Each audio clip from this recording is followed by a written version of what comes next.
Hey, exciting night on the Marmy Rock Show for me. I love getting to do this show because, this is a band that we have on now that was in the cassette deck of my 76 Corolla as a kid riding around Baltimore. We have got Jeff Adams and Don West from Facedancer on the Rock Show this evening. Guys, welcome to the show. Hey, thanks for having us, man. Hey, bud. Oh, man. Yeah, man, the pleasure is all mine. So, hey, exciting times for Facedancer. So why don't you catch folks up that, Brave New Faces is coming out. But first, why don't you update folks a little bit on Facedancer who may have lost touch with you a little bit as to, who's in the band now and how often you play and whatnot. John, you want to go? Yeah. Oh, boy, this has been a ride over several years, actually, for John and I. We've been working together now, 7 years, I guess, but it was only in the last couple of years that we were calling it something else, doing a lot of writing, but we decided to put Facedancer back together, and so we have, of course, we have Dave Utter and Billy Traynor. Dave Utter, rhythm guitar, vocals from the original Facedancer band, and Billy Traynor, of course, the original drummer. And then we added PJ Lee and Charlie Thomas, who have been working together for quite some time. They do a duet and a small band, and they're just incredible musicians. They opened up for us a number of times in the last couple years, and so we got to know them really well. And things just opened up in Facedancer where they were the perfect fit. So we now have a female bass player. She kicks butt. And Charlie is a grade A guitar player, singer. In fact, Charlie and I have known each other since we were teenagers, right out of high school. Oh wow!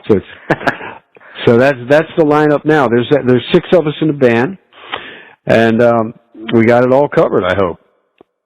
So I want to ask you. We're going to talk about the CD release show, but I want to ask you about 2 of the new songs in particular. So let's start with 15 Minutes. Now, is that like in any way a reflection on the history of the band?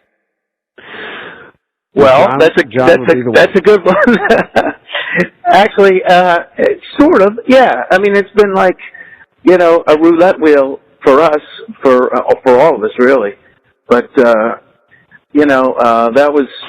that was kind of it just kind of came to us. We were sitting around and we had parts of the songs, and next thing you know, wouldn't it be great to make it again? So 15 Minutes of Fame was where that kind of came out from. So anyway. Yeah. And I have a fairly similar question for the tune Smash, because I was listening to that today, and it almost kind of like sounded like it was somebody's autobiographical story a little bit. Well, it actually, that came a few years ago, actually, and I was kind of trying to think of a way where I could kind of create this character. It was kind of along the same lines of what I went through growing up. Your mom, you don't want to be in music, you don't want to do this, you don't want to do that. They want you to follow the straight and narrow. So I just kind of came up with this idea. I'll create this character and kind of plug me into it. Yeah, it sounds like a tune about a guy that may not have followed the rules of the rock and roll, followed the rock and roll rules, but not maybe the stereotypical rules of the world at the time. So it's a cool tune. So let's talk about the show on December 3rd. Tell folks what's going to go on at that thing. Well, this is going to be a peak so far for us. Since we put this together, we've been bringing together the right material, hopefully, and of course we have the lineup that we're in love with, and also technically we're advancing ourselves as best and as fast as we can. And so the Club 66 is just as you I'm sure you know, is just an absolute wonderful gem of an intimate club setting. Just great people. The people that run and own the place are just fantastic. They're like best friends, and so it's just a fun time. And so it's just a great place and stage to exercise and try new things. And and just have fun. Most of the couple hundred people, I think, maxes out at 200, and it'll be all Facedancer friends and family. That's what it. So it's a party disguised as a show. Now, is the CD going to be available there? And then I also heard kind of a rumor about something about a DVD y'all were working on. Yes. The new album is finally done, replicated, and it's been delivered, and it will. This is the release party for it next weekend, and we did a month ago. We did a video shoot. As a matter of fact, for the song "Smash" that you've previewed, and then there's DVD that our genius editor, who happens to be PJ Lee, our bass player, she's absolutely she's a freaking tornado, Mark. Let me tell you, man, she will not take no for an answer. But she's a whirlwind of talent and abilities that go beyond being a fantastic musician and vocalist. But anyway, so she has put together a DVD of behind the scenes that was also shot that day, and I think it was that day and the day before we did a rehearsal. But very, very cool stuff, and so we're just trying to have it available. There was a lot of our best friend fans that came out to take part in the video shoot. That was an absolute blast. Absolutely, just can't describe how fun that day was. And so we got a lot of it captured in these videos. So we'll be anxious to break those out this weekend. I wanted to ask Jeff this question as one of the original members. So looking back in the day, what was the band's big break? Like, what was the moment that broke for the band and sent you to your highest point? Boy, there's got to forgive me here up front. There's a lot of blurry parts for me, but I lived through it. When I joined the band, actually in '76, and Dave Utter came in right after that, and we sat down at a meeting, the lineup that did the first album, with Kerry Kress, bless his soul. He passed away several years ago. We sat down. We had put this band together, and we sat down at a meeting with our manager at the time and everybody involved, and made a clear decision that we were out to get signed, and if we didn't get that done within a year, then we were probably just going to go separate ways. So as that year progressed, the whole Facedancer thing just caught fire. And so when the year went by, not only were we not going anywhere, but we actually had irons in the fire with 3 different labels that were very interested. And it actually took us, to the year and a half point to get that goal accomplished. And we decided on Capitol Records. And so that was certainly a high point. Then you spend a year and a half, doing the album and waiting for it to be released and wondering, what might happen then. And Capitol went through a lot of changes. It was bad timing for us, and they never put a promotional budget behind either album.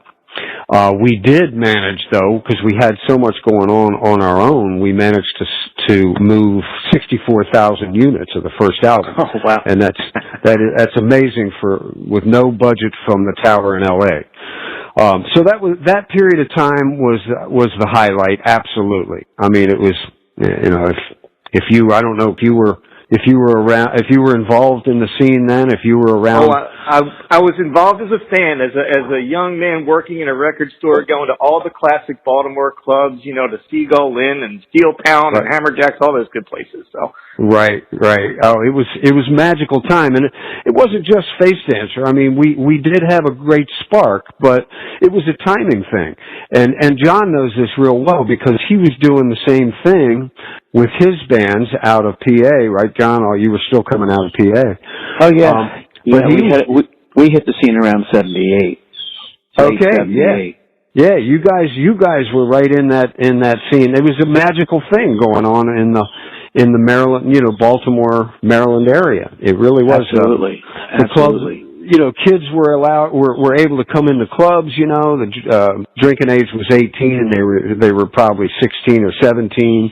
IDs didn't have photos or whatever, but it was a timing thing that made that possible. Let's put it that way. I don't really think something like that is possible nowadays, just for a lot of reasons.